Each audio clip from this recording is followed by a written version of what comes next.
Halos hindi makalakad ng maayos si Calix nang mabuksan niya ang pinto ng hotel. Lasing siya dahil nakainom siya sa bachelor party ng kanyang pinsan. Hindi na siya nag-abalang buksan ng ilaw. Tumigil siya sa gilid ng kama at doon muna umupo. Damn, finally. Bulong niya at hinagis ang coat sa katabing upuan.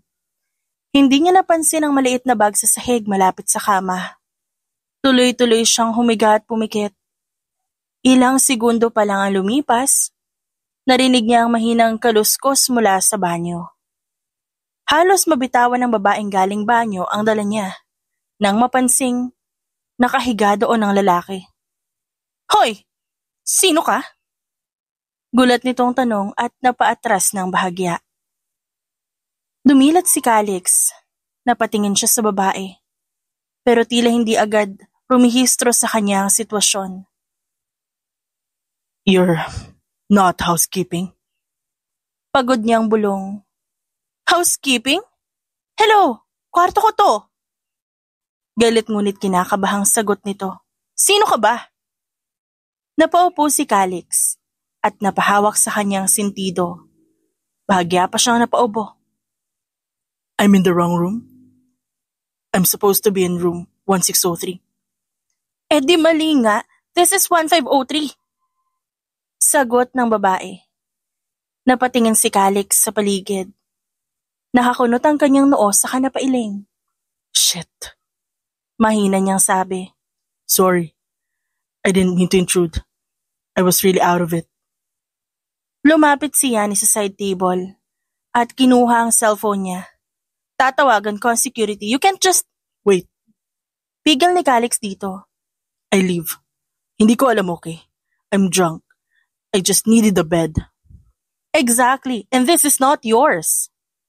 Mariing sagot ni Yani. Napatigil si Calix. Tinitigan niya ang babae. Look, I'll go. Ulit niya at kinuha ang kanyang coat. Again, I'm sorry. I messed up. Pero bago siya makalabas, bigla siyang natumba sa gilid ng sofa. Nahulog ang coat at umungol siya sa sakit.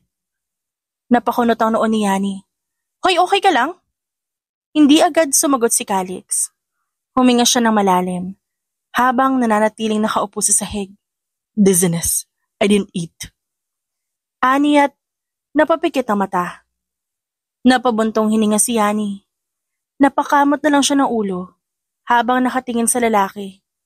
Nalasing na nasa sahig. Diyos ko, ang malas ko naman ngayon. Hindi niya alam kung bakit, pero imbis na itaboy ito, lumapit siya at inalalayan ito. Tumayo ka na. Doon ka na lang sa isang side ng kama, pero huwag kang gagalaw ah. I swear kapag may ginawa kang masama, sisigaw talaga ako. Dahan-dahang tumayo si Calix. I'm not that kind of guy, but thank you. Ngumuso si Yani. Don't thank me, wala lang akong choice. Nang makaupo na siya sa kama, napabuntong hininga ulit si Yani. Anong pangalan mo? Tanong niya ng seryoso sa binata. Calix. And you? Yani. At tandaan mo yan. Kasi kapag may ginawa kang kalokohan, may pangalan na kakasuhan ka.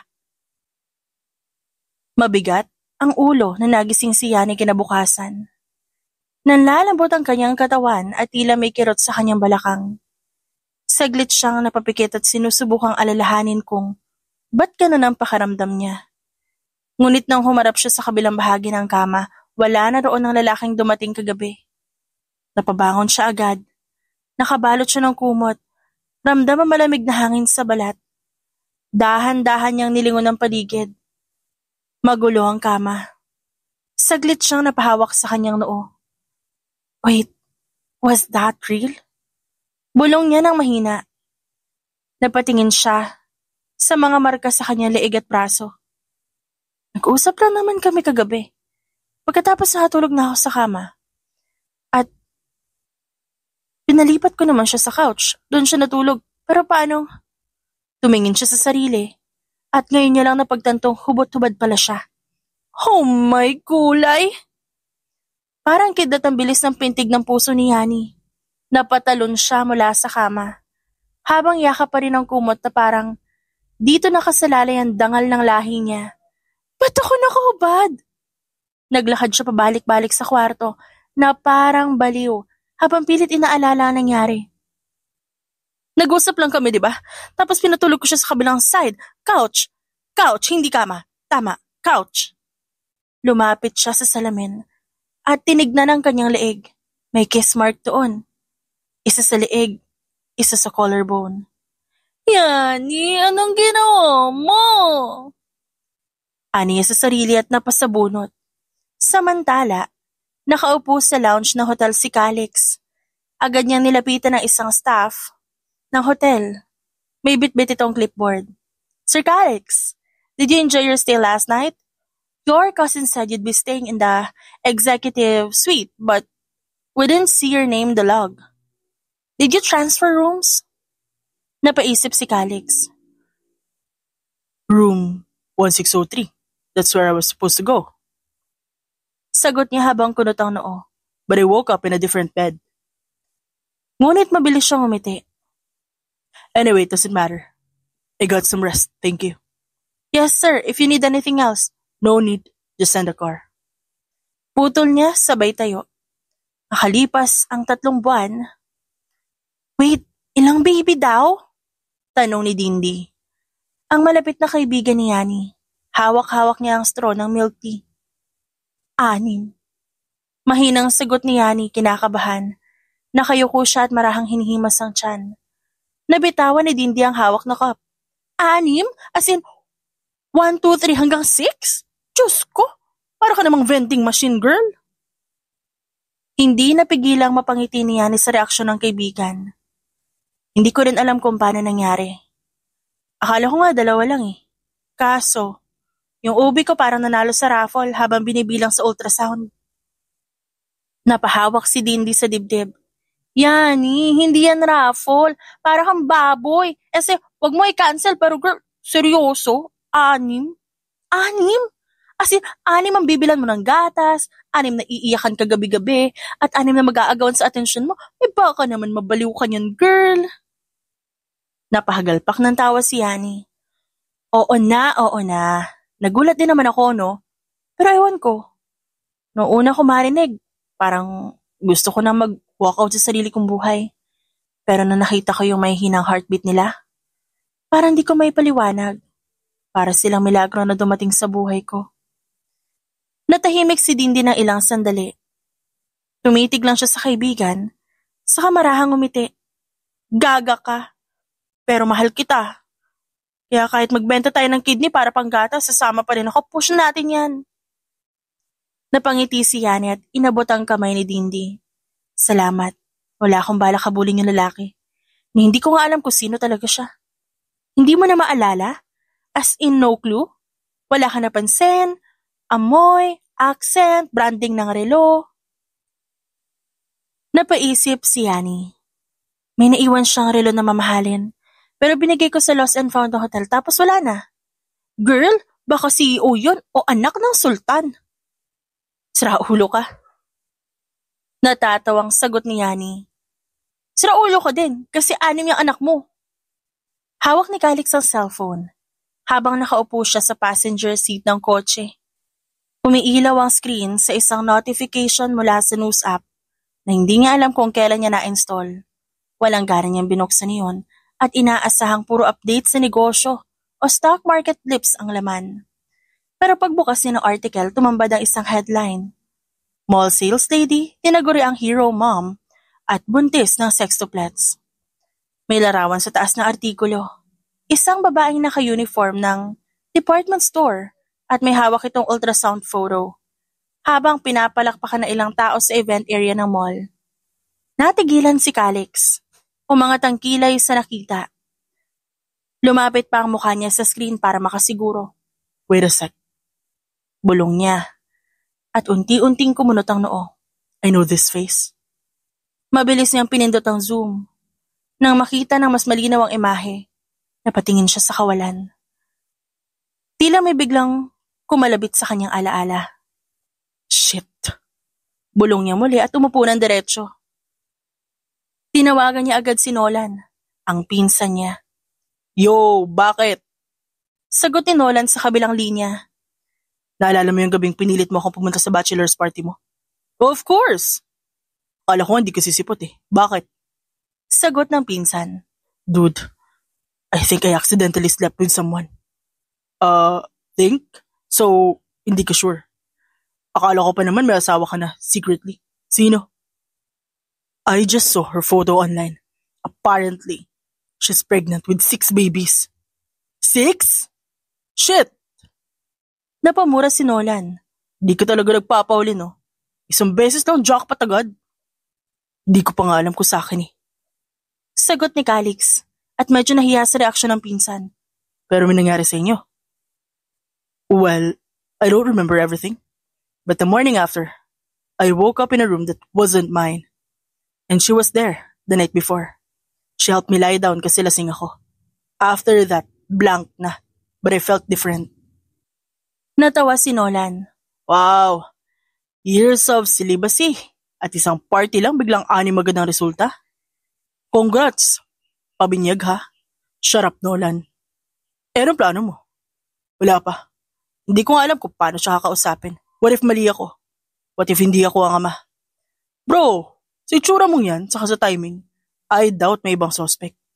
Kahit sabihin mo lasing ka, tignan mo nga itsura mo sa salamin. Mukha kang fertility god. Napahawak sa sentido si Calix. Napatingin siya sa screen ng phone. Nandun pa rin ang larawan ni Yani at ang hawak na ultrasound. Hindi niya mapigilan ng bahagyang pagngiti. Hero mom, huh? Miss Yani Cruz? Tanong ng lalaki na makalapit ito sa pwesto ni Yani. Napatingin si Yani mula sa pagbibilang ng stock sa mall. Pinagpapawisan na siya. May hawak pa rin siyang sticker gun. Ako po, sagot niya rito. Inaanyayahan po kayong sumama sa amin. May gusto makipagkita sa inyo.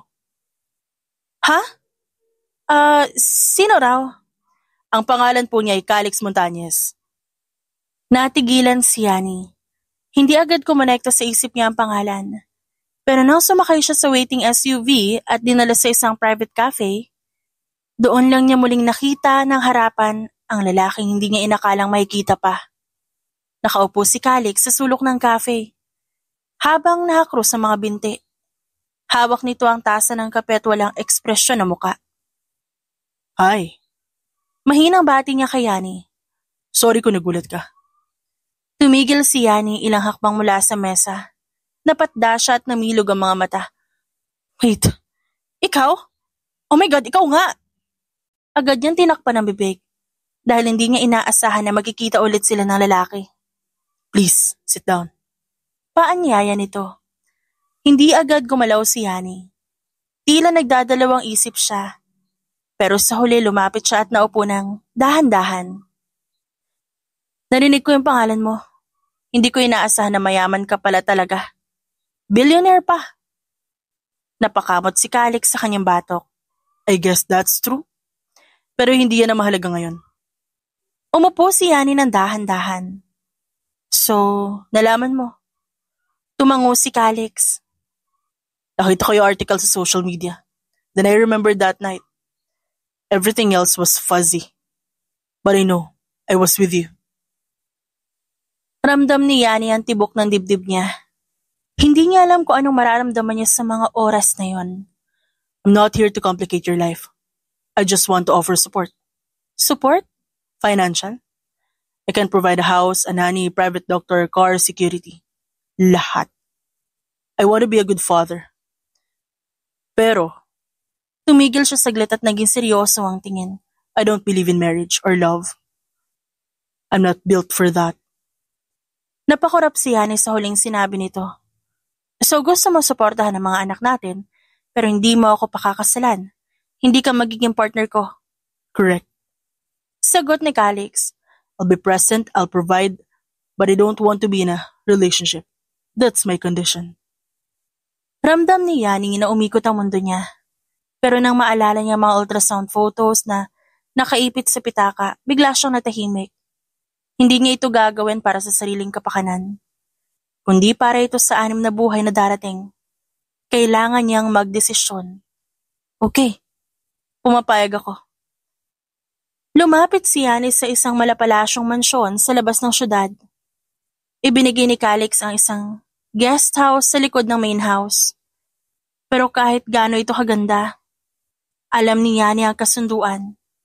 Hindi siya magiging asawa nito at walang relasyon sa kanilang dalawa maliban sa pagiging magulang. Miss Yani, nais po ba ninyong ipaayos ang nursery? Pwede pong ilipat ang kama sa mas malapit na kwarto ninyo. Alok ng housekeeper. Ngumiti si Yani sa babae. Salamat, okay na po. Sanay na ako sa siksikan. 7 buwan pa lang pero para kay Yani, parang 9 na buwan niya na agad nang dinadala ang mabibigat na bata sa tiyan niya. Nakahiga siya sa recliner sa loob ng silid habang nakapatong ang paa sa 2 unan. Halos hindi na rin siya makagalaw dahil sa nararamdaman niyang bigat.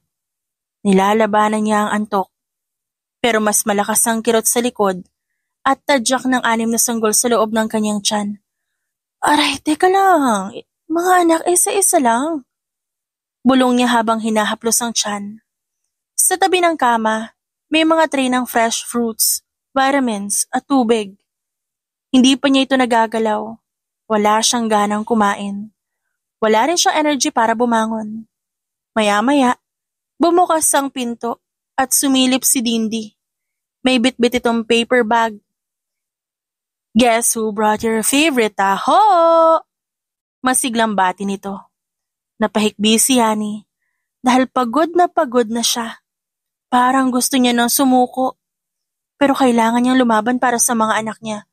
Oh my God! Umiiyak ka? Agad na iniwan ni Dindi ang bag at lumapit sa kanya.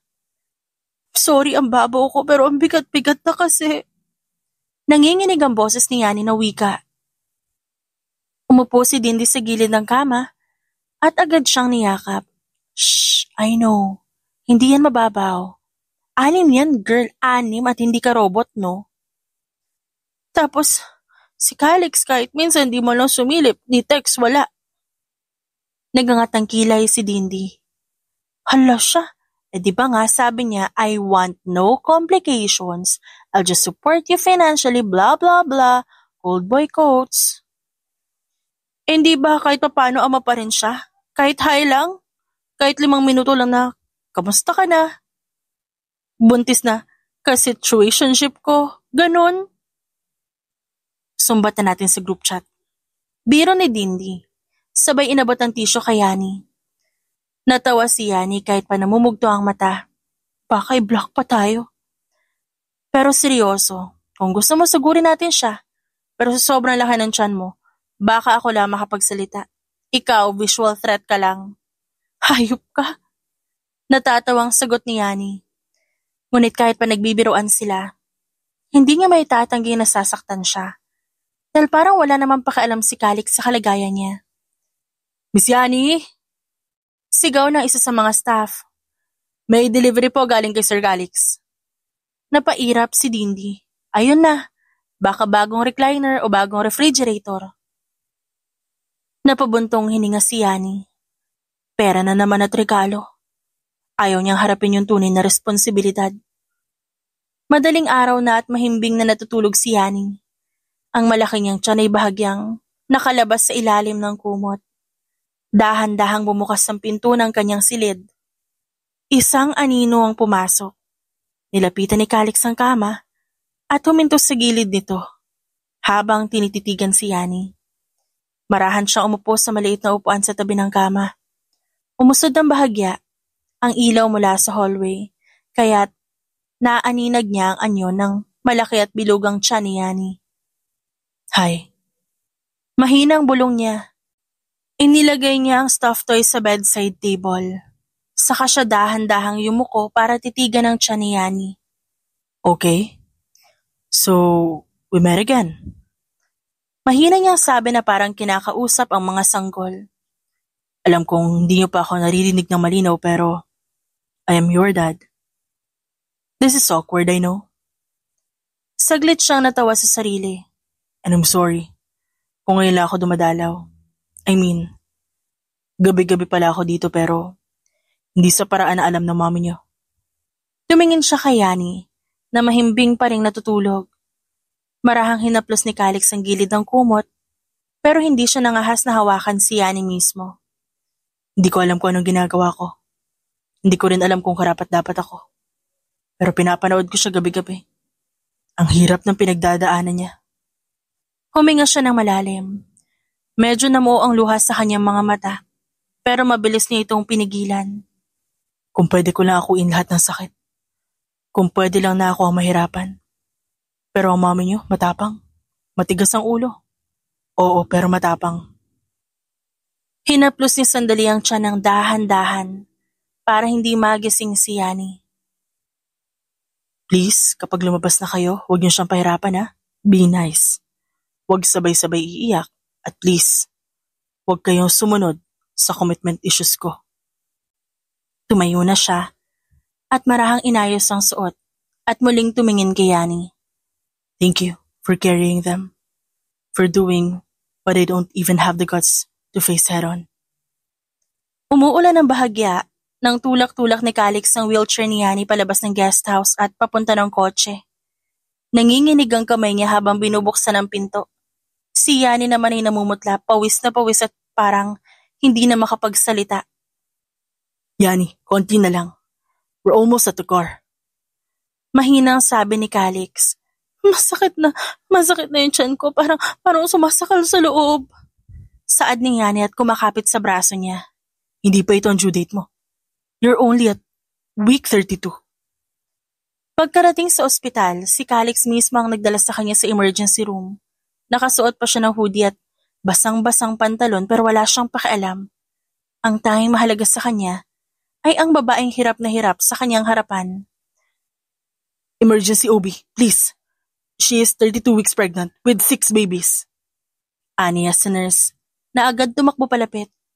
Isinakay agad si Yani sa stretcher. Hinawakan ni Calix ang kamay nito hanggang sa huling segundo bago tuluyang ipinasok si Yani sa loob. Calix! Mahinang sabi ni Yani bago siya nawala ng malay. Yani? Tawag ni Calix, pero agad siyang pinigilan ng isang nurse. Sir, we need to prep her immediately. She's not stable. Can I stay? Sir, you need to wait outside. Sumara ang pinto ng operating room at naiwan si Calix sa koridor na basang-basa at nanginginig. Tumitig siya sa kanyang kamay niyang nanginginig pa rin. Saka naupo sa bench sa gilid ng pader. Ilang minuto lang, pero parang isang buong araw na ito para sa kanya. Hindi niya alam kung paano magdasal pero ginawa niya pa rin. Lumapit ang isang doktor ilang saglit matapos. Sir Calix, agad siyang tumayo. Dok, kumusta siya? Kumusta ang mga bata? Medyo delikado po ang lagay ng nanay. Hindi na po natin pwedeng hintayin ang full term. We highly suggest emergency C-section. Hindi na rin po siya gising, so we need your consent. Tumango si Calix nang walang pag-aalinlangan. Gawin niyo ang kailangan, basta mailigtas niyo sila. Napatingin ang doktor sa kanya at bahagyang nagulat. You're the father? Yes, ako. 3 oras na lumipas bago muling bumukas ang pinto ng operating room. Nakatayo pa rin si Calix sa labas at hindi umalis ni isang minuto. Nang lumapit ang doktor, agad siyang sinalubong ni Calix. Sir Calix, congratulations! Ligtas lahat ng sanggol. Premature, pero stable ang karamihan sa kanila. However, yung pang-anim na sanggol medyo mahina ang baga. Nilagay na po namin sa NICU for close monitoring. Napakurap si Calix sa narinig. Ano ibig sabihin ng Doc? May chance ba siyang? May chance na mag-recover siya, lalo't under full observation. Pero kailangan pang maging maingat. We're doing everything we can. Okay, salamat. Pwede ko na ba sila makita? Pwede po. Pero mas mabuti kung samahan niyo muna si Miss Yani. Nasa recovery room na siya. Pagpasok niya sa silid, bumungad sa kanya si Yani na nakahiga pa. Nakatingin ito sa kisame na tila pagod na pagod. Nang mapansin niyang pumasok, ang lalaki, napalingon nito agad. Kumusta sila? Mahina ang boses nito. Lumapit si Calix at marahang umupo sa tabi ng babae. They're here. 3 babae, 3 lalaki. Ang kukulit. Maaga silang lumabas pero sabi ng doktor matitibay daw ang 5. Napasinghap si Yani. 5. So, may isang. Yung bunso. Medyo mahina raw ang baga. Nilagay na nila sa NICU. Ginagawa na doktor ang lahat. Napaluhang tumango si Yani. Kasalanan ko to. Dapat mas naging maingat ako. Baka kulang yung vitamins ko, masyado ako napagod. Hey. Don't say that. Sabay hawak ni Calix sa kamay nito. Tumango naman ang nurse na pumasok na kasunod. Tama si sir, ma'am. Postpartum stress po yan. Normal po sa mga bagong panganak ang makaramdam ng matinding guilt o takot kahit wala namang kasalanan. Pero ano ko yun? Opo, pero kailangan nyo ring alagaan ang sarili nyo. Kasi kapag kayong bumigay, sino mag-aalaga sa 6 na anak ninyo? Yung isa nasa NICU pero yung 5, naghahanap ng init nyo. Kung palagi po kayo malulungkot, maapektuhan din yung milk supply nyo, pati ang emotional recovery nyo. Huminga ng malalim si Yani. Tahimik lang si Calix habang nakatingin sa kanya. Ilang segundo ang lumipas bago siya muling nagsalita. Okay, I'll try. Para sa kanila. 6 na taon ang lumipas. Lumaki ang malulusog na 6 na bata na minsang dahilan upang manganib ang buhay ni Yani. Sina Cleo, Kaya, at Katie para sa 3 babae. Sina Kenzo, Klaus at Kian para sa 3 lalaki.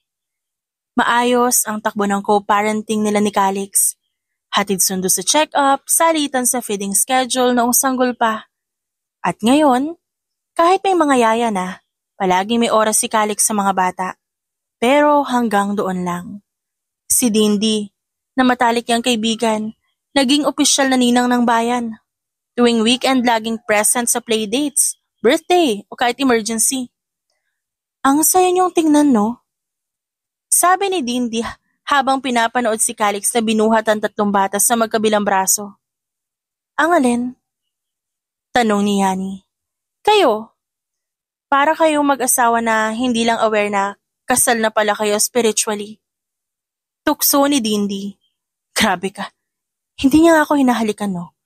Hindi nga ako tinitignan ng matagal. Baka kasi nahihiya siya? Hindi, 6 years na. Kung may balak siya dapat doon pa. Minsan nga inaakit ko na eh. Paano mo siya inaakit? Nakangising tanong ni Dindy. Sinadya ako magpaganda noong 1 beses. Tapos nag-nighties pa ako nung nagluto ako ng dinner. And, wala, ang sabi niya lang, parang masarap yung sinigang, thank you. Tas hindi man lang ako tinignan. Baka talagang sinigang lang ang type niya. Sabay tawa ni Dindy. Napabuntong hininga si Yani. Totoo naman. Sa loob ng 6 na taon naging maayos si Calix bilang ama at hindi niya pinabayaan ang mga bata. Pero matapos siyang manganak, bumalik muli ito sa pagiging nonchalant, detached at tahimik. At kahit pinipilit niyang tanggapin ito, hindi rin niya may tangging may nararamdaman na siya. Hindi lang dahil mabuti itong ama, kundi dahil din sa maliliit na bagay. Dumating ang gabi. Pinapatulog niya ang mga bata nang lumapit siya kay Calix sa kusina. Suot ang night dress ulit. Tinimplahan niya ito ng kape at inilapag sa harap. Calix, thank you ah. Tumingin si Calix sa kanya at bahagyang tumango. They're my kids too. Alam mo, kung sa pelikula lang to, dapat in love ka na sa akin. Napakunot ang noon ni Calix, pero hindi nagbago ang ekspresyon ng muka. But we're not in a movie, Yani. Napangiti si Yani pero baka sampait nito. So wala talagang chance. Natahimik si Calix saglit. Tumingin ito sa kanya ng diretso pero walang emosyon. You're a great mother. I respect you for that. But I can't give something I don't believe in. Tumango na lang si Yani. Okay, gets ko. At kahit masakit, pinipili pa rin niyang manatili dahil sa 6 na batang dahilan kung bakit, kahit papaano, magkasama pa rin sila ni Calix sa isang bubong. Simula nung gabing tinanggihan siya ni Calix, unti-unti nang nagbago ang kilos ni Yani. Hindi na siya naglalagay ng makeup. Kapag alam niyang darating si Calix, Hindi na rin siya nagsusuot ng mga sexy na damit kahit pa sobrang init. Kapag sabay silang kumakain, simple lang ang usapan, tungkol sa mga bata, tungkol sa school, tungkol sa vitamins at bagong damit. Kung dati siyang unang mag-aabot ng kape, ngayon, yaya na ang nauutusan. Kung dati, tatawag siya ng Calix na may lambing, ngayon ay simpleng, "Hoy," o "Uy ikaw." Ganun na lang. Alam ni Calix. Ramdam niya ang lamig, pero hindi niya binigyan ng pansin. Sanay na siya sa ganito pero isang araw, habang nakaupo sila sa porch at sabay na nagpapahangin bigla ito nagsalita. Gusto mo ba mag-grocery? Napalingon si Yani. Grocery? Yeah, mamili ng kahit ano. You won't mind the budget. Seryoso ka ba? Tumangulang si Calix. I've seen how you always compute in your head kahit na may pera na. Yung parang may calculator ka sa utak kahit kumukuha ka lang ng gatas. Hindi mapigilang matawa ni Yani. Well, sanay kasi ako. Dati isang sachet lang ng kape iniisip ko. Kung bibilin ko ba? Ngayon may 6 ka na anak. Pwede ka na bumili ng isang shelf ng gatas. Napangiti si Yani pero nag-aalangan. Okay lang ba talaga? Yes, no limit. No stress, just go crazy. Ilang oras na lumipas, magkasama na silang dalawang naglalakad sa loob ng isang high-end supermarket. Calix, bulong ni Yani. Hawak ang isang mamahaling keso. 300 to, isang piraso lang? Bakit? Gusto mo ba? Gusto ko pero parang nanlalamig ako sa presyo eh. Lagay mo sa cart kung gusto mo kunin mo. Wait lang, kukuha rin ako ng imported na mantika. Parang masarap sa pritong itlog. Natawa si Calix. Go ahead, you deserve it. Habang tinutulak niya ang cart, si Yani naman ay parang bata sa isang toy store. Masaya, malaya, at hindi iniisip kung paano babayaran sa dulo. Grabe! Bulong niya at nilagay ang baking set. Pangarap ko talaga to eh, yung mamili ng hindi tinitignan yung presyo, yung kahit isang araw lang, hindi ko kailangan mag-alala kung enough pa ba yung laman ng wallet ko. Then enjoy it. You don't need to worry, not with me. Isang linggo matapos ang kanyang masayang grocery trip, isang bagong presensya ang biglang dumating sa tahimik na mundo ni Yani. Nasa garden siya noon at pinapaliguan sina Kian at Kaya gamit ang hose. Malapit nang mag-alas 3 at oras ng pagdating ni Calix, kaya natural lang na umaasang darating ito na may bitbit na snacks o bagong laruan.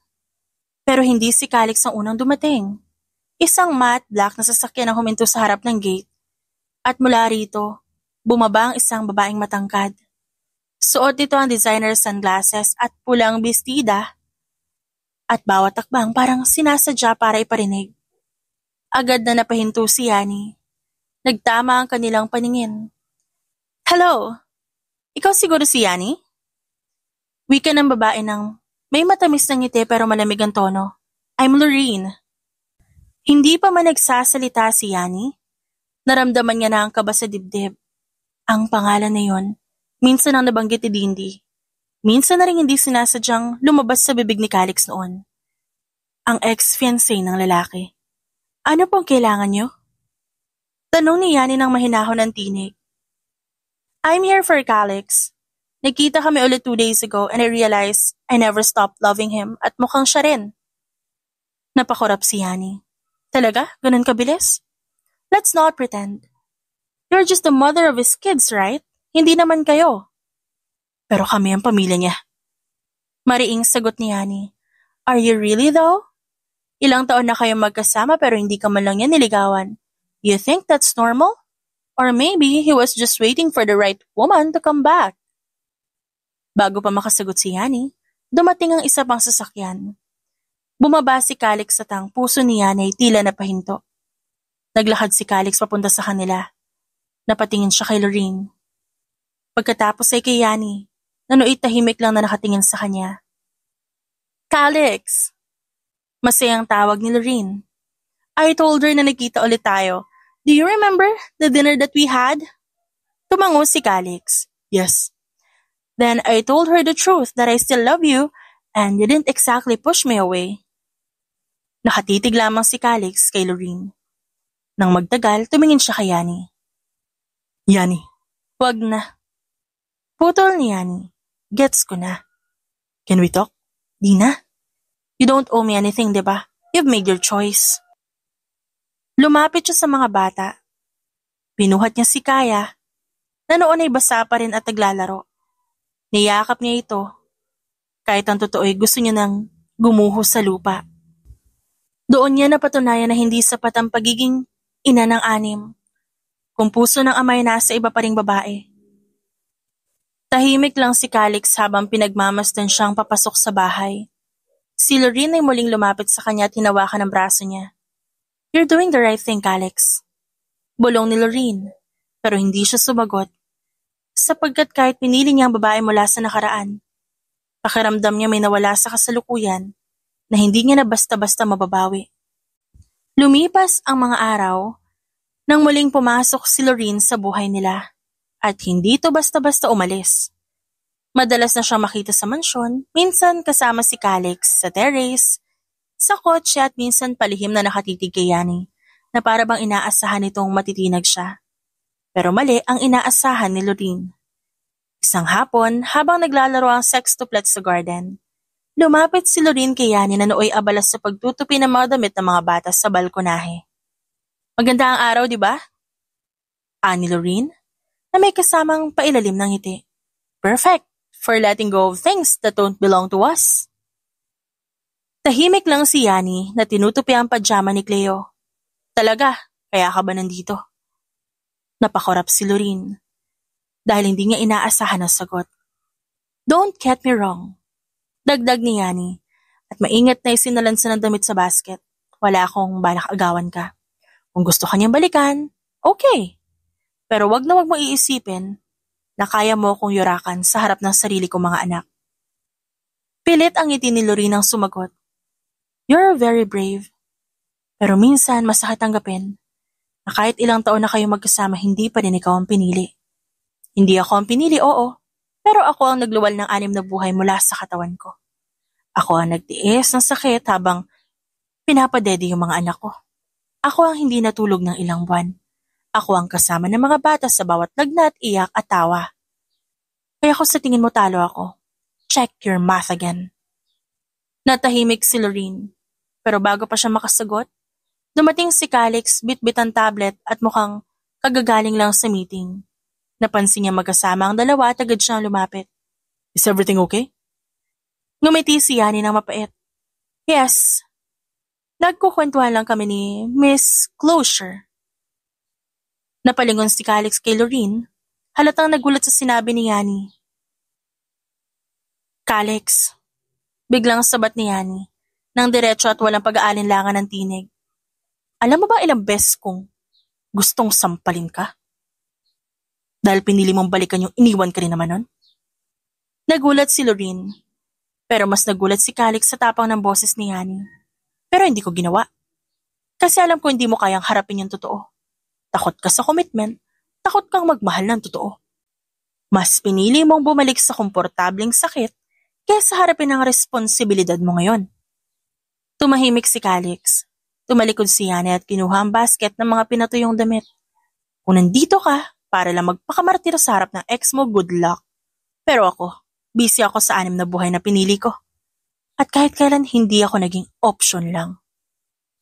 Narinig ni Yani ang sigawan ng mga bata mula sa sala. Agad siyang lumabas at doon niya nakita ang 6 na tumatawa. Tumatakbo at nag-aagawan ng laruan. Si Klaus, may hawak ng remote. Si Kaya naman, umaangal na siya raw ang nauna. Okay, time out. Sigaw ni Yani. Hinay-hinay lang. Mamaya may madapa na naman.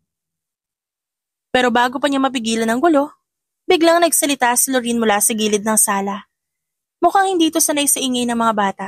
Can't you control your children? Inis na bulong ni Lorene. Habang tinititigan si Klaus na lumapit sa kanya hawak ang plushie. Hi po, tita. Inosenteng bati ng bata. Ngunit sa hindi inaasahang sandali, tinabig ni Lorene ang bata ng malakas. Napaupo si Klaus sa sahig at napangiwi sa sakit. Aray! Sigaw nito at napatingin sa ina. Nanlaki ang mata ni Yani. Bago pa man siya makapigil sa kung anong gagawin, mabilis siyang lumapit at buong lakas na sinipa si Lorin sa likod. Dahilan para matumbay ito sa sofa. Wala kang karapatang saktan ng anak ko. Ani Yani, habang nanginginig sa galit. Are you insane? He touched me, he was... Bata yun. Lorin, bata? Anak ko yun. Kung ayaw mo sa kanila, umalis ka sa bahay na ito. Nang biglang dumating si Calix sa eksena, nakita niya ang kaguluhan. Yani. Ngunit bago pa siya makalapit, biglang nanghina ang tuhod ni Yani at dahan-dahan na paluhod sa sahig. Sumandal siya sa mesa dahil nangingitim ang paningin niya. Yani! Sigaw ni Calix sa tagad lumapit. Sinalo siya. Hey, look at me. Breathe. Dahan-dahan lang. Hinawakan niya ang pisngi nito. Get help! Call a doctor! Sigaw niya sa isa sa mga staff. Hinawakan niya ng mahigpit si Yani habang pinupunasan ang pawis nito sa noo.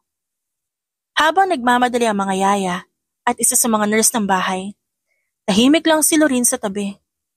Tinitigan niya ang eksena sa harap. Kung paano ang malamig at nonchalant na si Calix, nagpanik, natakot at lubos ang pag-aalala. Napalunok siya. Calix. Hindi siya tinignan ng lalaki. Calix, she attacked me. Because you hurt my son. Mariin itong sagot at hindi inalis ang tingin kay Yani. Hindi ako yung pamilya mo. Dagdag ni Lorin na parang napagtanturin sa sarili ang kasagutan. You're right. You're not.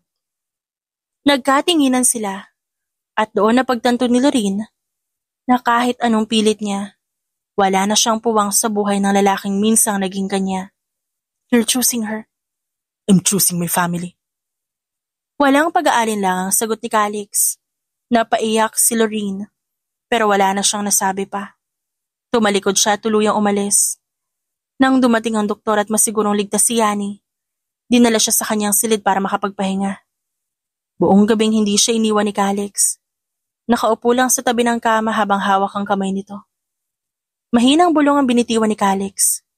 Please don't go anywhere. I don't know what to do if I lose you. At doon niya natiyak na ang damdaming matagal niyang iniiwasan ay unti-unti nang sumisigaw sa loob niya. Ayaw na niyang mawala si Yani. Ayaw niya nang mabuhay na hindi kasama ang pamilyang mismong binuo nila.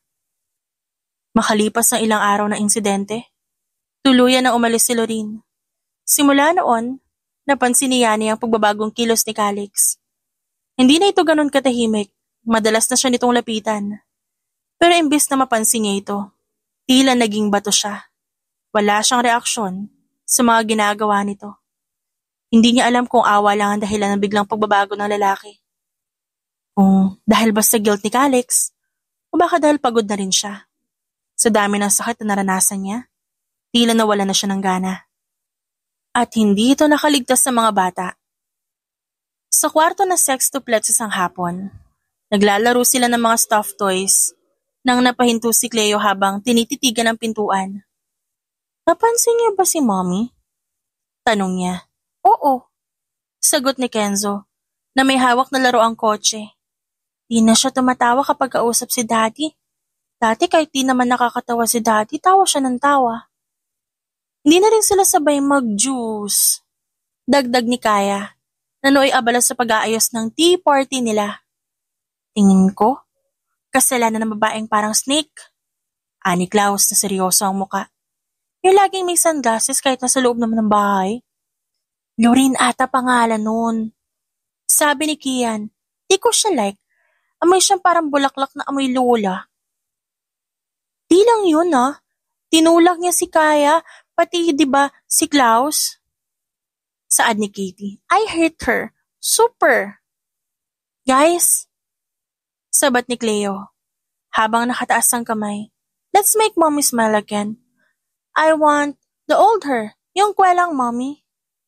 Okay, let's draw her a card. Mungkahi ni Kaya. Or, let's prank Daddy para matawa siya. Lagyan natin ng ketchup yung sapatos niya. Lagyan natin ng glue yung keyboard niya. Saad ni Kenzo at Laos. Let's just talk to Mommy. Sabi ni Yaya, sad people need hugs. Samantala, Nasa kusina si Yani. Nakatayo lang siya doon habang nakatitig sa tasa ng tiyaan na hindi niya ginalaw. Dumaan si Calix sa likod niya at may dala itong tray ng sliced fruits. Gusto mo? Alok nito. Busog pa ako. Malamig niyang sagot. Hindi man lang siya lumingon dito. Saglit na tumigil si Calix. Yani, if this is about Lorene. Di na kailangan ng paliwanag, Calix. Hindi mo kailangan linisin ang konsensya mo. Hindi ako. Hindi mo kailangan ayusin to, okay na ako. Pero alam niya hindi siya okay. At alam din ni Calix yun. Sa labas ng kusina, nakadikit ang anim sa pinto, nakikinig sa usapan ng dalawa. Okay na siya, pero umiiyak siya kanina madaling araw. Bulong ni Kaya. Shh, wag kayo maingay. May plano ako bukas, secret mission. Anong mission? Sabay-sabay na tanong ng mga ito. Operation. Paibigin si mommy at daddy ulit. Sa mismong loob ng kanilang kwarto, nagkalat sa sahig ang mga crayon, papel at ilang snack wrappers na kinailangang suhulan para lang hindi magsumbong si Katie kay Yaya. Okay, ito ang plan A. Gagawa tayo ng love letter na kunwari si daddy ang gumawa. Lagyan natin ng hearts at I love you, Yani. Tapos ilalagyan natin sa una ni mommy. Pero paano kung malaman niyang handwriting mo? Di kakayahin ko handwriting ni daddy. Easy! Habang si Cleo nagsusulat, sina Kaya at Kia naman, sinasabitan ng maliliit na cutout na puso sa paligid ng pinto ng kwarto ni Yani. Si Kenzo naman ang tagabantay, habang si Katie kumakain lang ng chichirya. Kinabukasan, sabik nilang pinanood si Yani nang buksan nito ang pinto ng kwarto. Bakit may mga papel dito? Tanong niya at bahagyang napakunot noo. Agad niyang napansin ang sulat sa unan. Binasa niya ito. Dear Yani, sorry sa lahat. Mahal kita. Love, Calix. Napakurap si Yani. Tinignan ang paligid. Tapos muling binasa ang sulat at napailing siya. Mga bata talaga na to. Bulong niya. Walang reaksyong tinupi ang papel at nilagay sa drawer. Muling nagtipon ng 6 sa loob ng storage room. Failed ang plan A. Di siya kinilig. Di plan B tayo. Romantic dinner. Paano? Simple lang. Il-lure natin si mommy sa garden. Tapos si daddy ang nasa kabilang side. Tapos may candles at spaghetti like in the cartoons. May spaghetti ba tayo? Tanong ni Klaus. Wala, pero may leftover na sinigang. Sagot ni Cleo. Bago pa man sila makapagsimula, nahuli sila ng isang yaya dahil kinakalat nila ang petals ng bulaklak ng hardinero. Ay naku, huwag niyong galawin yan. Pang-wedding anniversary yan ni ma'am. Sigaw ng yaya. Nagsitakbuhan silang 6. Ang romantic dinner, napalitan ng sermon at pagbubunot nila ng damo. Plan C? Alok ni Kian. Nang gabing yun habang nakahiga sila. Fake accident. Kunwari may nauntog. Tapos si mama at daddy magpapanik. Tapos magyayakapan sila. Genius! Sabay-sabay na tugon ng mga kapatid. Kunwaring nadula si Kaya sa hallway. Humiga siya sa sahig at pinikit ang mata. Pero si Yaya unang dumating at halos masaktan siya sa pag-alog. Hindi nakakatawa yan ha. Huwag kang ganyan. Pumito si Klaus. Abort mission! Naghiyawan sila palabas ng hallway. Pagbalik nila sa kwarto, isa-isang nagbagsakan ng 6 sa kama. Halos sabay-sabay ang pagbuntong hininga nila. Ang hirap pala magpa-inlove ng magulang, sabi ni Katie. Baka kailangan natin ng mas matinding plano. Or maybe, hindi lang tayo ang kailangang kumilos. Napatingin-tingin sila sa isa't isa. Time for plan D, secret weapon. Ani Klaus, at dahan-dahang inilabas ng lumang scrapbook ng mommy at daddy niya. Nang isagawa ng mga bata ang plan D. Hindi nila inasahan yon, na yun pala magtutulak sa dalawa para muling mag-usap. Isang scrapbook ang lihim na iniwan ni Cleo sa mesa na puno ng mga lumang litrato ni Calix at Yani mula sa unang ultrasound hanggang sa first birthday ng sextuplets. May mga caption pa sa bata nilang sulat. Masaya si mommy dito. Si Daddy nagluto kahit sunog. Family namin to. Hindi alam ni Calix at Yani kung sino ang nag-iwan.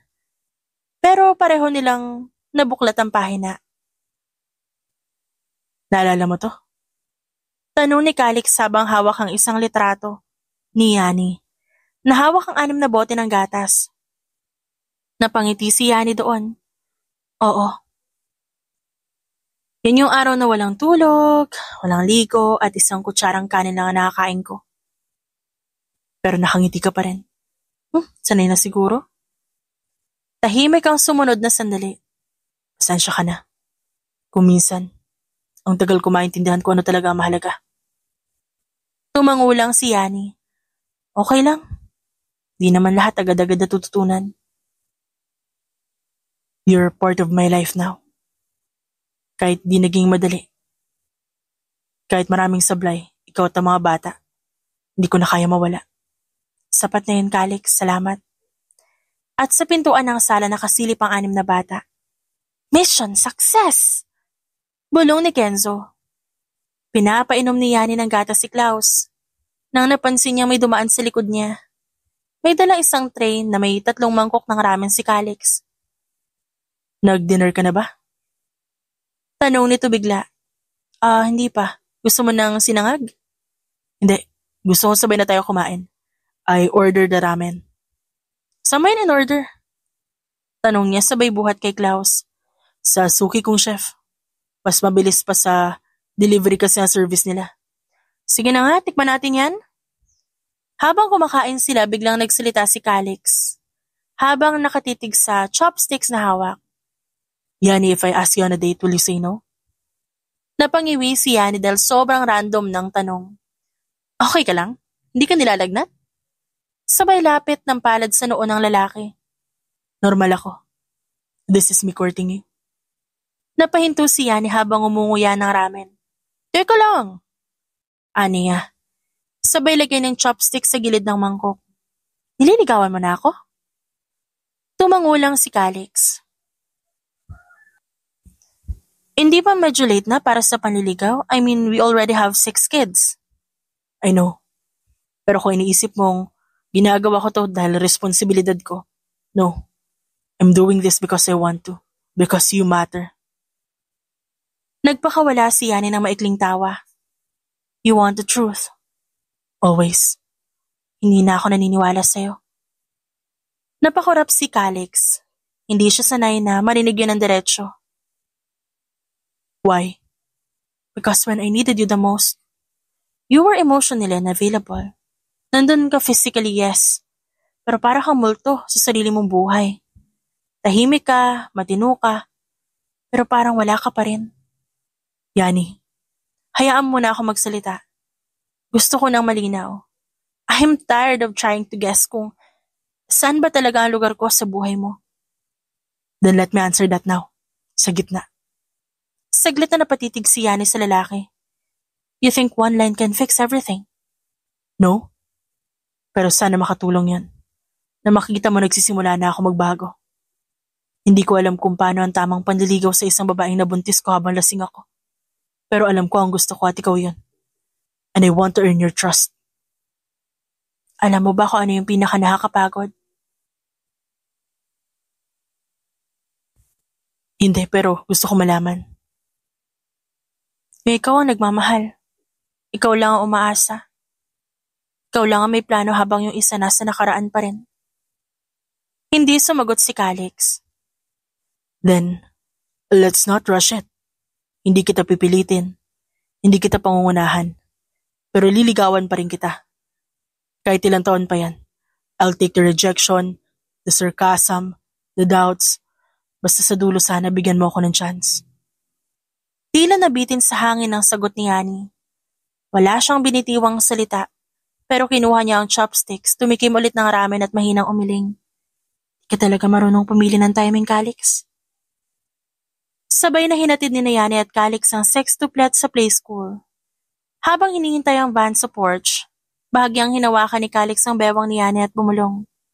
Mamaya, sabay tayong kakain. Just us, okay? Ngumiti si Yani at bahagyang namula. Okay. Ilang buwan na ring hindi humihinto si Calix sa pagsuyok sa kanya. Kahit nasa isang bahay sila, hindi ito naging problema. Mas nagiging madali pa nga ito para sa lalaki. Pero syempre ayaw niyang bumigay agad. Ngunit hindi nila napansin na nakatitig sa kanila ang 6 na munting mga mata.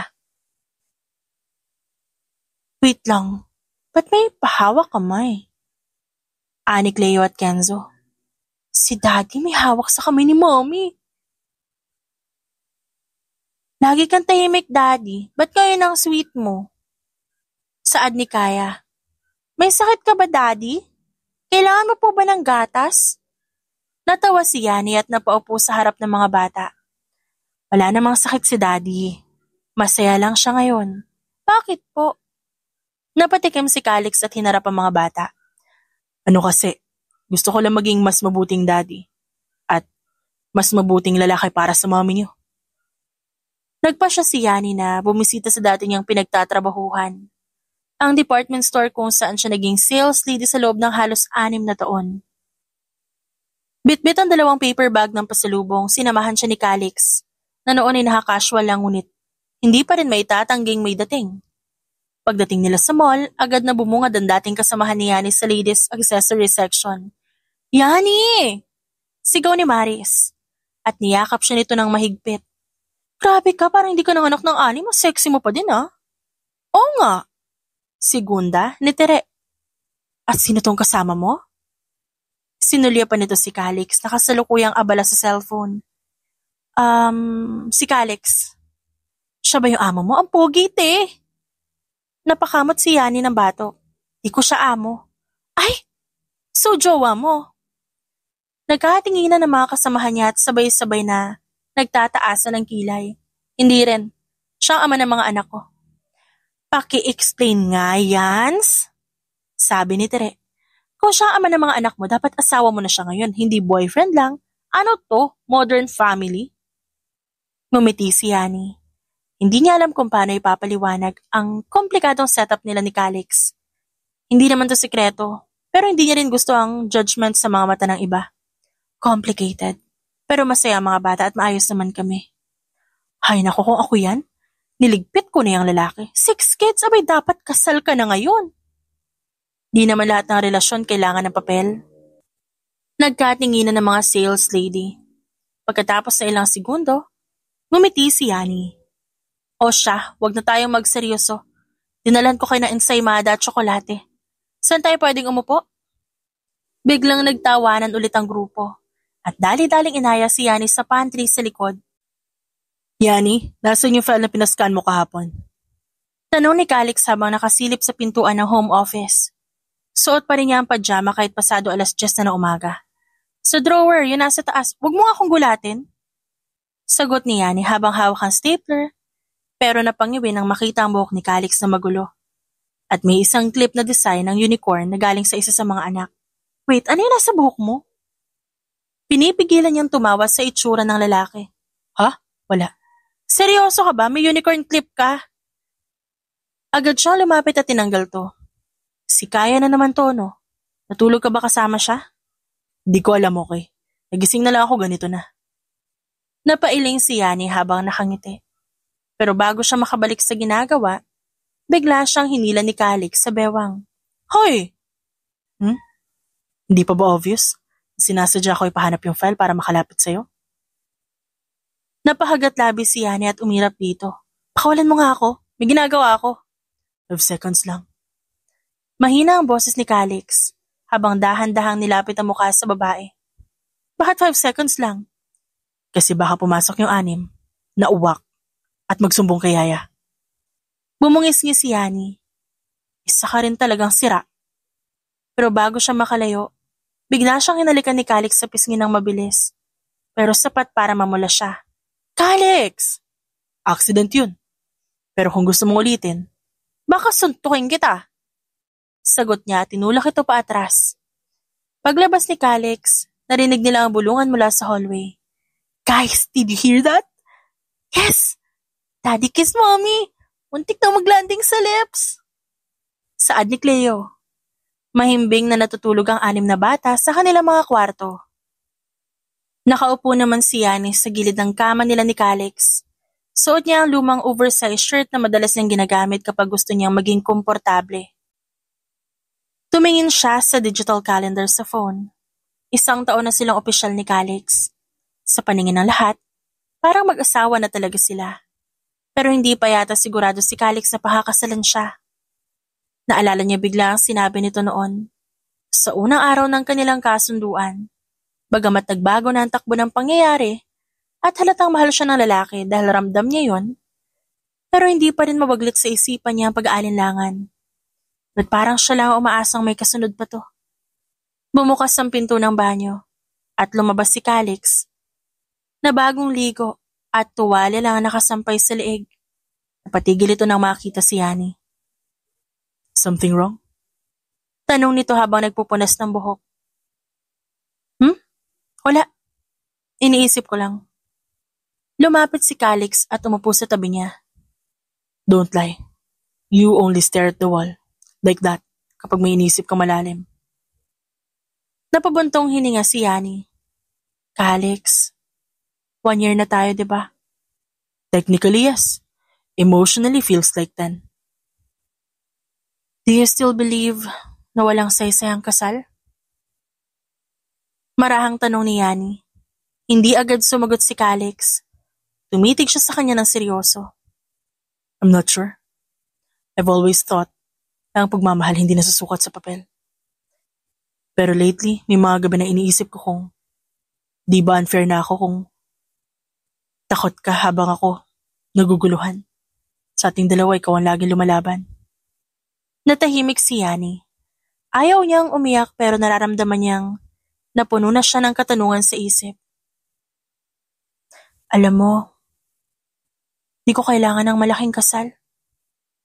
Di ko kailangan ng singsing na may brilyante. Pero minsan gusto ko marinig mula sa'yo na gusto mo ako makasama habang buhay. Hindi lang dahil nanay ako ng mga anak mo, kundi dahil ako si Yani at pinili mo ko. Natahimik si Calix at hindi ito makasagot. Tumayo si Yani at tumalikod at nagsimulang mag-ayos ng unan. Never mind, di kita pipilitin. Sapat naman ako sa mga anak natin. Yani. Napalingon siya. Kung mawawala ba ako bukas, magagalit ka ba? Napakunot ang noon nito. Anong klaseng tanong yan? Because I think that's when I knew. I couldn't imagine not coming home to you. Linggo ng umaga, busy si Yani sa paghahanda ng agahan.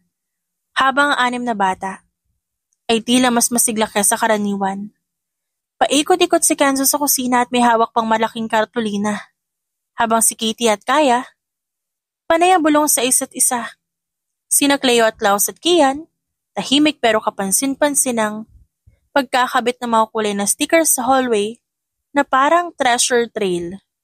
Napakunot ang noon ni Yani. Anong kalokohan na naman to? Medyo stress na tanong ni Yani sa mga ito. Mami, may surprise kami. Surprise? Sundin mo po yung stickers. Utos ni Katie. Napailing si Yani pero napangiti na rin. Sinunod niya ang trail na may kulay pink at gold na bituin na nakaayos mula kusina. Paakyat sa hagdan, paikot sa hallway, hanggang sa pintuan ng kanilang study room na bihira niyang buksan. Pagkabukas ng pinto, bumungad ang 6 nilang anak na nakapila. May hawak na letra ang bawat isa. Pakakasalan mo ba si Daddy? Yun ang basa niya. Nakaupo si Calix sa isang maliit na stool at may hawak na isang box na gawa sa recycled na karton. Pero nilagyan ng glitters at sticker ng mga bata. Napatigil si Yani sa pinto. Si Klaus nagpapatugtog ng instrumental gamit ang luma nilang toy xylophone. Si Kenzo naman, pinipindot ang toy bell, sabay sut-sut sa mga kapatid. Lumapit si Calix sa kanya, inilipag ang kahon sa lamisita. Hinawakan niya ang kamay ni Yani at huminga ng malalim. Hindi ako magaling sa surprise, obviously. And I'm definitely not the romantic type. Pero Yani, ever since nakapasok ako sa maling kwarto na yon, na sinumpa ako nun, Pero pinasasalamatan ko na ngayon every single day since then. You changed the way I see everything. Doon agad napaluha si Yani, pero pinilit niyang huwag tumulo ito. Napatakip na lang siya sa kanyang bibig. Hindi ako naniniwala sa destiny. But I believe in second chances. And you, along with our 6 little hurricanes, are the best second chance I never asked for, but got it anyway. Tumawa ang mga bata at sumigaw si Cleo. Daddy, faster na! Tumawa si Calix, pero agad ding lumuhod sa harap ni Yani. I don't know the right words, but this is what I know. Hawak niya na ang isang singsing. I want to be with you. Pagising ko, gusto ko boses mo ang una ko maririnig. Gusto ko ikaw makakaaway ko pag mali ako. At ikaw ang yayakap sa akin kapag wala na ako ibang maiharap sa mundo. Yani, gusto mo bang maging asawa ang lalaking hindi marunong maglambing? Pero kayang aralin kung paano mahalin ka ng tama araw-araw? Wala nang nasabi si Yani. Tumango siya habang humahagulhol at niyakap si Calix ng mahigpit. Napasigaw naman ang 6 na bata. Finally, Mommy said yes! Doon isinuot ni Calix ang singsing sa babae.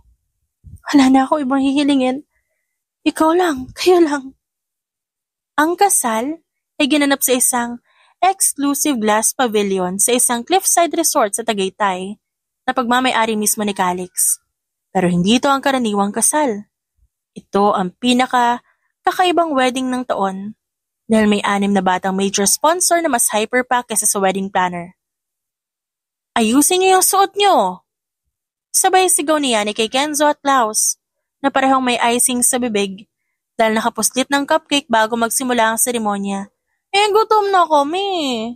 Reklamo ni Cleo. Si Kian sinusubukang sumakay sa flower cart. Oh Lord, give me strength. Bulong ni Yani habang hawak ang bouquet. Tumunog ang wedding march, naglakad si Yani sa aisle. Nakasuot siya ngayon ng simpleng off-shoulder na gown na may bordang bulaklak mula sa kamay ng isang kilalang designer. Pero ang ngiti niya ang pinakamahalagang parte ng suot niya. Nang makarating si Yani sa harapan, sabay silang napangiti dalawa. Ngunit tumingin si Yani sa babaeng kararating lang na si Lorene at napansin ito na sextuplets. Si Witch! Ani kaya, sabay tam sa upuan. Hindi po dapat tayong magalit. Bulong ni Katie. Pero lumapit ito kay Lorene at ngumiti ng pilit. Tita, bawal po sa loob ng seremony ang manggulo. Excuse me? Balik ni Lorene. Si Daddy po hindi na single, so baka mabuti po sa dulo na kayo umupo. Dagdag ni Klaus na may hawak pang bubble wand. Tumingin si Lorene kay Calix na hindi na kumibo. Tinapik lang nito ang balikat ni Kian. Pinili na lang umupo ni Lorene sa pinakadulo para wala ng gulo. Pagkatapos ng seremonya, pumunta na ang lahat sa reception. Mommy, look oh! Sigaw ni Kenzo habang sinasayaw ang maliit na stuffed bear na may tuxedo. Napangiti si Yani. Pero sa di kalayuan napansin niya ang paglapit ni Lorene. May dala itong maliit na kahon. Hi, do you have a minute? Depende. Sisirain ba nito ang gabi ko? Hindi, promise. Ilang minuto lang. Just 5. Okay, simulan mo. Umupo si Lorene sa katapat na upuan at inilapag ang kahon sa mesa. I won't pretend na naging mabait ako sa'yo noon. Or na hindi ko sinubukang guluhin kayo ni Calix. Because I did that. And I know I almost ruined something beautiful. Pero nung nakita ko sobrang nag-alala si Calix sa'yo, I already knew that I lost him before. Bago pa man ako bumalik sa buhay niya. Napalingon si Yani sa mga bata, na ngayon ay naglalaro ng musical chairs gamit ang disposable plates. Si Katie ang game master. Alam mo, Lorene, I don't hate you. Honestly, wala akong time para makapag-away. I understand. Pero hindi ako nandito para humingi ng second chance kay Calix. Nandito ako para magpasalamat. Magpasalamat? Yeah, for loving him in a way I never could. For giving him a family. And for being brave enough to stay kahit mahirap. Natigilan si Yani at ilang saglit bago siya nagsalita. Well, I don't see it really as bravery. I see it as loving someone stupid enough to deserve a second, third, maybe fourth chance. Still brave. Sagot ni Lorene. Saka itinulak ang kahon papunta sa kanya. It's a small gift. Peace offering. Binuksan ni Yani ang kahon at nandoon na isang maliit na frame na may nakasulat sa loob. It takes a storm to see who can stand with someone under the rain. Not bad, ha? May artsy side ka pala? Biglang lumapit ang mga bata. Mami, ba't kayo nag-uusap ni Witch? Tanong ni Kaya. O hindi na siya Witch. Sabat ni Cleo. Nag-sorry na diba? I'm sorry mga bata. Especially sa inyo. I acted selfish. And I know I scared some of you. Totoo yan. Pero okay na, wag mo na lang ulitin. Sagot ni Klaus. Pwede ka na maging tita pero yung pangalawa lang, yung tipong sa birthday, di required ang gift. Pero okay kung may dala kang donut. Natawa si Yani at Lorene sa sinabi ni Katie. Lumapit si Calix at may dala itong ice cream cone. Are we good? More than good. Sagot ni Lorene. I already said my piece. Good. Sagot ni Calix sabay inabot ng ice cream kay Yani. Got your favorite, salted caramel, with extra chunk of whatever those kids love. Tinanggap ni Yani ang cone at ngumiti sa asawa. Mukhang di ako magda-diet ngayon. Don't worry. You've already gained something sweeter than abs. Napaupo si Yani sa isang porch at may hawak na mug ng salabat. Medyo nanginginig ang kanyang kamay, pero maliwanag pa rin ang ngiti niya habang pinagmamasa ng hardin. Sa tabi niya ay si Calix. May uban na ang dating itim na buhok at nakasandal sa upuan na gawa sa kawayan. May hawak din itong mug, pero kape ang laman nito. Did you talk to Kenzo? Tanong ni Yani sa asawa. Kanina. Sabi niya uuwi raw siya next weekend at may papakilala. Sagot ni Calix. Babae ba? Most likely. Tumawa siya nung tinanong ko. Natawa na rin si Yani. Naku, excited na naman yan si Kenzo. Pero pagdating ng linggo, hindi lang si Kenzo ang nagulat sa iniharap niyang bisita. Pati sina Calix at Yani na patitig sa babae. Mom, Dad, this is Mika. Ani Kenzo, habang hawak ang kamay ng dalaga. Napamaang si Yani. Mika, as in anak ni Lorene. Sabay sabing mahina ni Calix. Yes po. Hi tita. Hi tito Calix. Well, maliit lang talaga ang mundo, no? Kibit balikat at sambit ni Yani. Super liit. Pagsang-ayon ni Calix, habang palihim na inaabot ang kamay ni Yani sa ilalim ng mesa. Pero don't worry. Wala na si Mika sa drama ng nanay niya. Promise. She is actually chill. Good. Pero bago kita aprobahan, kailangan mong sumabak sa ultimate test. Anong test po? Lutuan mo yan ng sinigang, pag di niya naubos, di pa kayo official. Nagtawa na ng lahat. Maging si Calix bahagyang umiti. Sa mga sumunod na buwan, paisa-isa nang nagsipag-asawahan ang mga anak nila. Ang dating bahay na puno ng ingay at kalat, napalitan ng mas tahimik at mas kalmadong araw. Pero tuwing may salo-salo, bumabalik ang kasiyahan. Habang magkahawak ang kanilang mga kamay sa huling family reunion, marahang bumulong si Yani kay Calix. Imagine, all of this started dahil lang naligaw ka sa maling kwarto. I know. Sagot ni Calix. Best mistake I ever made. Hindi kailangang balikan ang sakit ng nakaraan para lang malaman kung tama ang kasalukuyan. Kaya ka saktan ng nangyari noon. Dahil pinipilit mong manatili sa isang bagay na dapat mo na palang bitawan. Ngunit kapag masaya ka, sa kung anong meron sa ngayon, kapag may kapayapaan ka ng kasama mo, sana, huwag mo nang balikan ang nangyari sa nakaraan at ipagpatuloy ang kasiyahang nararamdaman sa kasalukuyan. And for Calix and Yani, whatever they had, it was destiny. At hinding-hindi sila nagsisisi na pinili nila ang isa't isa. The end. end. It's shoutout time! Shoutout kina Merly Limon, Arceli Tabamo, Wilma Fantilanan, Rhoda Jacob, Edna Espinosa, Eileen Reynoso, Nori, Imelda Forteza, at Laila Andaya. Maraming salamat po sa inyong lahat.